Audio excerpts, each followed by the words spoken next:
Well, the situation in northeast Syria has been quite problematic for Turkey. The issue that Turkey wants to make sure gets resolved is that any threat from the YPG terror group is neutralized. The YPG terror group is the Syrian wing of the PKK terror group that's recognized by the EU, by the US, by Turkey as a terror group. This group has received support from the United States over the last several years. That support includes training, advanced military technology, military vehicles, ammunition, heavy artillery, different kinds of weaponry.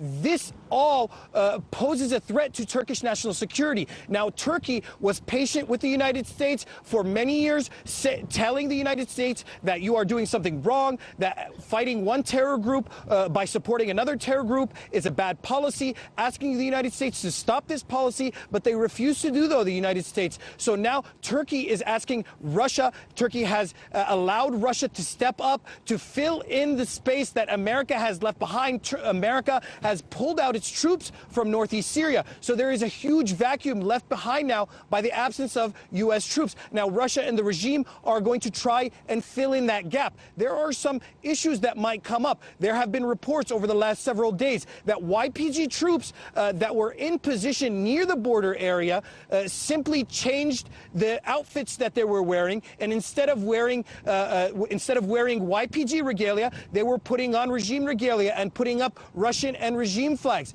So this is going to be a logistical challenge over the next several days for Turkey to make sure that the troops that are actually positioned near the Turkey-Syria border are, in fact, military police sent by Russia and Syrian regime troops. The other issue that's going to come up here is whether or not the locals in these areas are going to accept the presence of regime and Russian troops. The regime and Russia have been bombing Syrians, have been killing Syrians, have been jailing Syrians, and this is something that the Syrians have rejected any kind of role for Assad or even Russia in the future of Syria. Now, Turkey and Russia on a diplomatic level have been working very hard to ensure that a political solution to the Syrian conflict goes forward. That's why we heard all of the gentlemen who spoke today in Sochi insisting that the work of the Constitutional Committee should not be hindered by the operation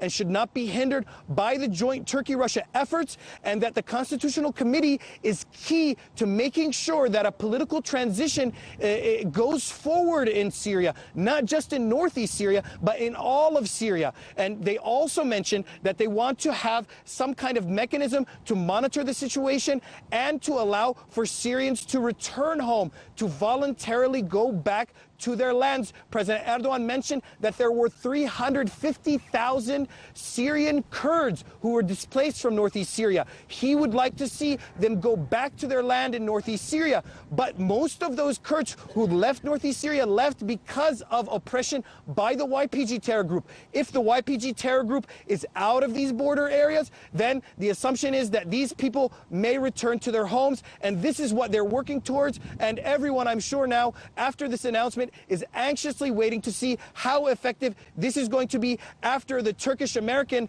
efforts or the American efforts to pull the YPG away from the border have failed, and Turkey has now turned to Russia to see how Russia could facilitate this instead.